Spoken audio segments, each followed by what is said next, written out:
Shalom, selamat pagi bagi kita semua. Kita bersyukur jikalau pagi hari ini kita masih diberikan kesempatan oleh Tuhan untuk boleh melakukan segala kegiatan kita pada hari ini. Nah, kita akan memulai devosi kita.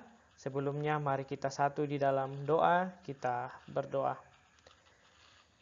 Bapa kami yang di sorga, kami bersyukur kepadamu ya Tuhan. Tuhan menolong kami, memampukan kami boleh ada pada saat ini. Kami yakin dan percaya bahwa semuanya itu atas pimpinan dan penyertaan Tuhan. Tuhan, kami akan merenungkan akan firman Tuhan. Kiranya Tuhan menolong kami sehingga apa yang kami boleh renungkan, kami boleh pahami dan kami boleh gunakan dalam kehidupan kami hari lepas hari. Kami serahkan semua ke dalam tangan Tuhan, devosi kami pada hari ini ya Tuhan. Di dalam nama Tuhan Yesus kami berdoa. Amin.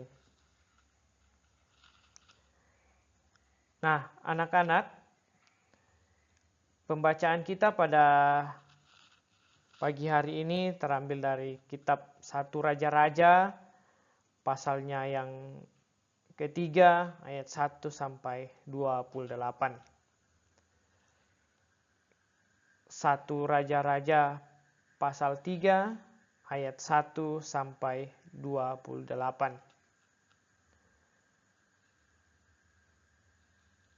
Pembacaan ini nanti anak-anak boleh membaca setelah selesai devosi ini. Untuk itu Bapak akan memutarkan video ringkasan dari pembacaan kita ya.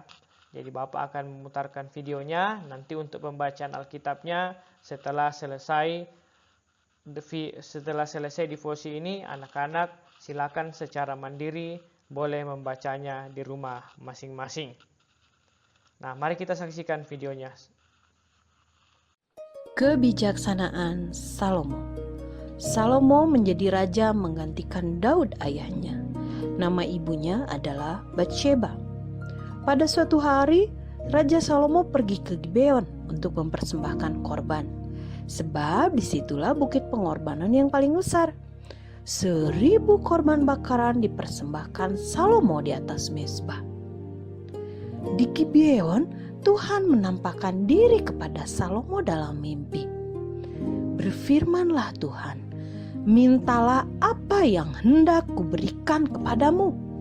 Lalu Salomo berkata, Engkaulah yang telah menunjukkan kasih setiamu kepada hambamu Daud, ayahku. Sebab dia hidup di hadapanmu dengan setia, benar, dan jujur. Dan engkau telah menjamin kepadanya kasih setia yang besar, dengan memberikan tahtanya kepada anaknya untuk duduk di atas tahtanya pada hari ini. Maka sekarang ya Tuhan Allahku, Engkau yang telah mengangkat hambamu ini menjadi raja menggantikan Daud, sekalipun aku masih sangat muda dan belum berpengalaman.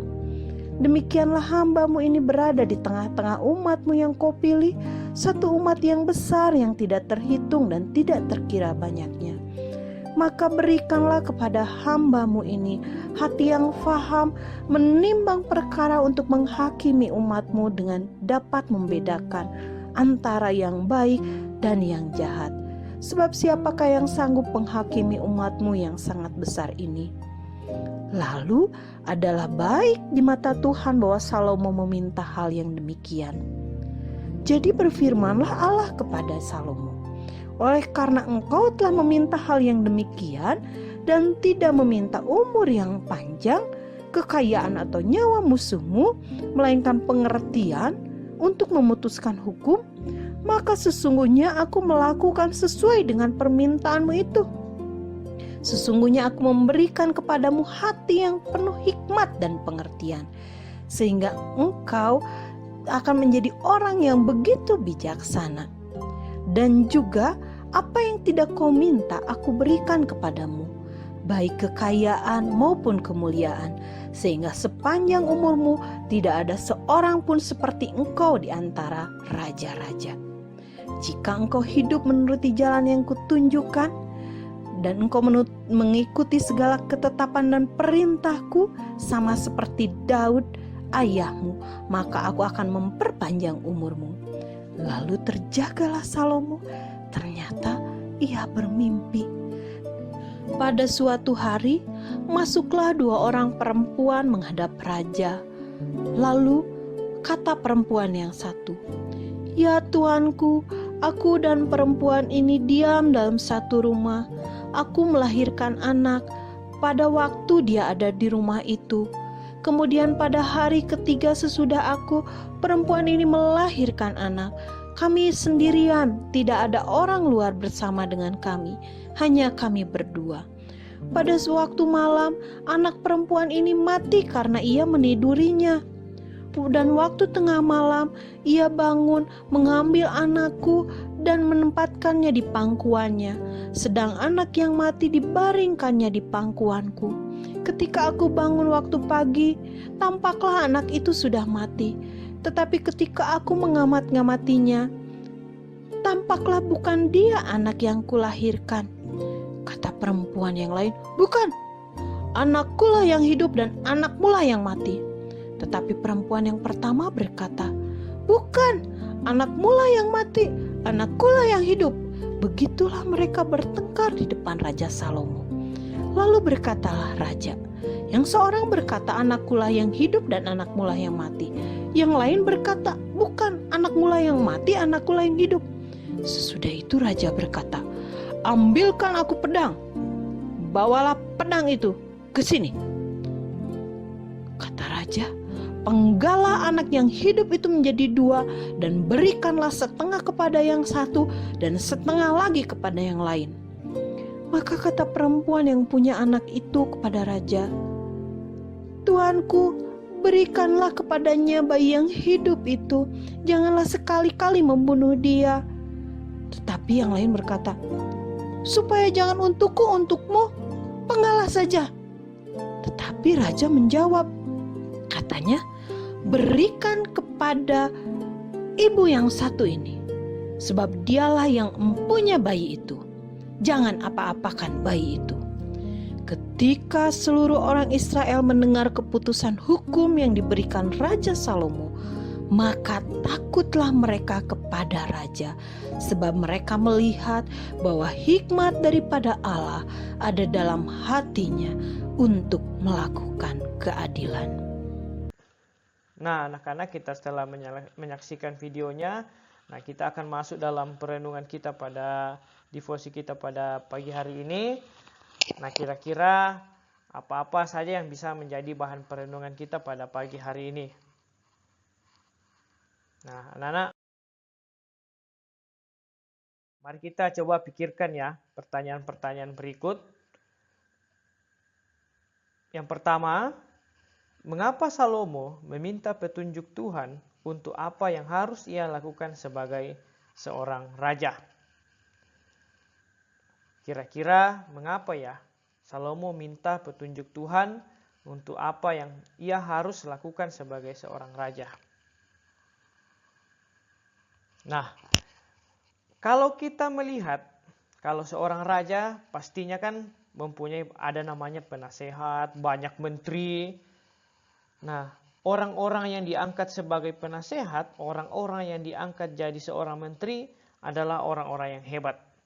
Orang-orang yang punya pengetahuan yang baik, orang-orang punya wawasan atau pengalaman yang baik di dalam menjalani kehidupan ini. Karena kenapa? Karena pada saat Salomo menjadi raja, dia adalah orang yang begitu muda atau orang yang masih sangat muda dipakai Tuhan untuk menjadi seorang raja. Jadi tentunya kalau orang muda ya menjadi seorang raja pasti kan belum banyak pengalaman ya. Jadi minta pasti kepada menterinya atau kepada penasehatnya. Nah, tapi yang terjadi itu berbeda. Yang terjadi Salomo tidak meminta petunjuk ya kepada para menterinya atau kepada para penasehatnya. Tetapi yang dia lakukan adalah minta petunjuk Tuhan. Mengapa hal tersebut dilakukan oleh Salomo? Karena Salomo menyadari bahwa manusia hanyalah alat di tangan Tuhan. Ya. Karena Salomo menyadari manusia hanyalah alat di tangan Tuhan. Jadi manusia harus bergantung penuh kepada Tuhan. Makanya Salomo menyadari bahwa dia tidak akan meminta petunjuk kepada manusia, tetapi dia meminta petunjuk kepada Tuhan. Karena manusia pasti bisa salah, tetapi Tuhan tidak bisa salah. Nah, inilah langkah yang sangat tepat ya, yang kita bisa pelajari dari Salomo. Di dalam kehidupan kita, kalau kita berjumpa dengan masalah atau kita menemui kesulitan, marilah kita selalu meminta petunjuk kepada Tuhan. Dengan cara apa? Kita berdoa kepada Tuhan, minta kepada Tuhan, bagaimana Tuhan supaya kesulitan ini saya bisa lalui, kesulitan ini saya bisa selesaikan dengan baik. Tentunya pasti Tuhan nanti akan memberikan hikmat kepada kita, cara kepada kita untuk bisa menyelesaikannya. Jadi ini adalah pelajaran yang pertama, yaitu minta petunjuk Tuhan. Ya, jadi jangan anak-anak selalu, aduh saya tidak tahu bagaimana menyelesaikan masalah saya. Saya punya banyak masalah, tetapi saya tidak tahu menyelesaikan. Mari ingat bahwa Tuhan adalah solusi dari segala kehidupan kita. Maka kita harus minta petunjuk Tuhan.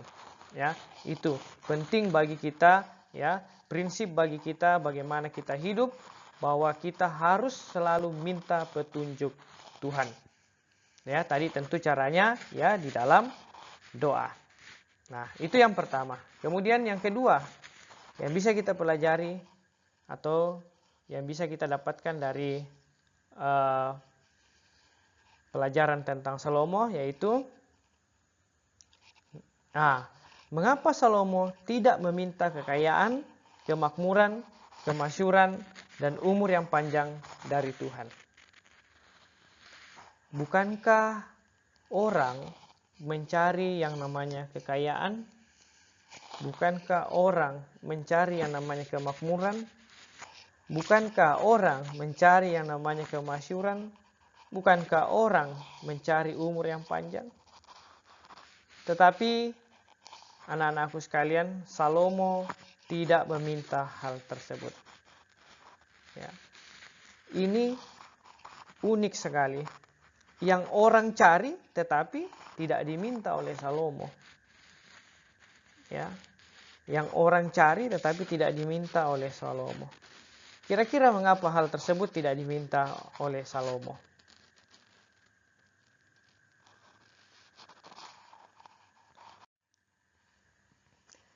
Karena bagi Salomo, kekayaan, kemakmuran, kemasyhuran, dan umur yang panjang itu adalah bukan hal yang utama. Tetapi hal yang utama bagi Salomo adalah melakukan kehendak Tuhan. Melakukan kehendak Tuhan itulah yang terutama. Karena dia menyadari bahwa hidupnya adalah karena Tuhan yang memampukan. Maka ketika ia hidup, ia harus melakukan kehendak daripada Tuhan. Karena Tuhan yang sudah memberi hidup. Tetapi kita lihat tadi bahwa di dalam perjalanan Salomo ternyata kekayaan juga diberikan, kemakmuran juga diberikan, kemasyhuran juga diberikan, dan umur yang panjang juga diberikan. Ya. Jadi Salomo tidak minta tetapi Tuhan berikan. Nah, melakukan kehendak Tuhan itulah yang terutama. Anak-anakku juga ya, kita hidup di tengah-tengah dunia ini adalah untuk melakukan kehendak Tuhan. Jikalau nanti anak-anakku besar kemudian bekerja, ya, marilah kita juga melakukan kehendak Tuhan di tempat kerja kita masing-masing, ya. Yakin dan percaya bahwa berkat-berkat yang Tuhan sudah berikan kepada kita atau berkat-berkat yang Tuhan sudah atur aturkan bagi kita, maka semuanya itu nanti akan diberikan Tuhan kepada kita. Ya, jadi ingat bagaimana kita harus ya melakukan kehendak Tuhan. Ya. Nah, jadi jangan lagi nanti bilang, wah, bagaimana ini?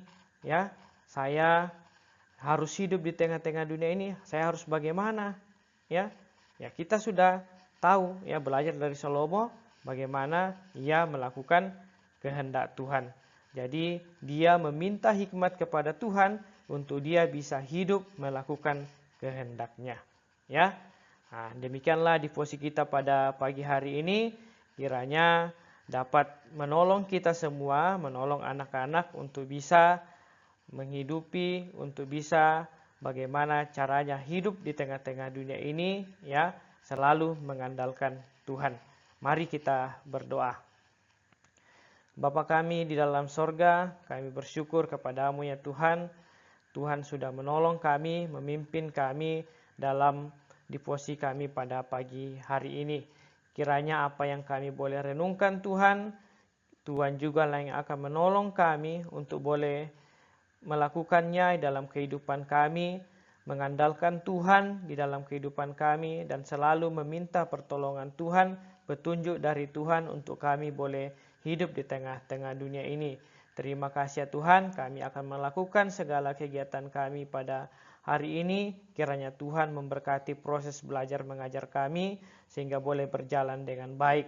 Berkati orang tua kami yang terus selalu mendidik dan mengarahkan kami. Kiranya Tuhan memberikan kesehatan selalu, sehingga mereka terus boleh sehat dan boleh mengajar kami. Begitu pula juga dengan guru-guru kami, kiranya Tuhan juga yang terus memberikan hikmat kepada mereka, sehingga boleh menuntun dan mengajar kami seturut dan sesuai dengan kehendak-Mu ya Tuhan.